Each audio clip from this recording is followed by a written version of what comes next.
Un triomphe pour Loïc Perron. Il n'était pas engagé il y a encore 2 mois et demi et aujourd'hui il fait coup double. Victoire dans la 10e route du Rhum et record de l'épreuve. Le Baulois de 54 ans, qui a remplacé au pied levé sur le maxi trimaran Banque Populaire Armel Lecléache blessé, est arrivé en Guadeloupe dans la nuit, après 7 jours et 5 heures de course depuis Saint-Malo, 2 heures de moins que le précédent record établi en 2006 par Lionel Lemonchois. Barcelone veut maintenant aller plus loin.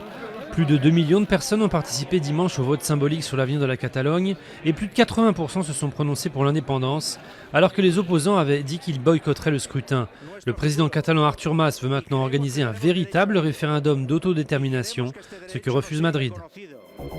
Jouillet change de version, Fillon l'accuse de mensonge. L'ancien Premier ministre a démenti dimanche soir sur TF1 la dernière version du secrétaire général de l'Élysée, selon laquelle M. Fillon aurait bel et bien parlé lors d'un déjeuner avec lui en juin de l'affaire Big Malion et du remboursement par l'UMP des pénalités liées aux dépenses excessives de campagne de Nicolas Sarkozy en 2012. La chute du mur célébrée dans la joie.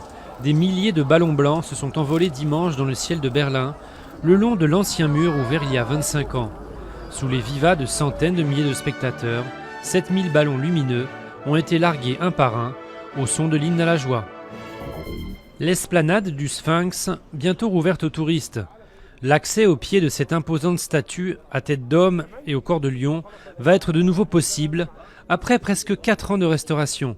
La pyramide de Mykérinos, la plus petite des 3 de Gizeh, rouvre elle ce lundi après 3 ans de restauration.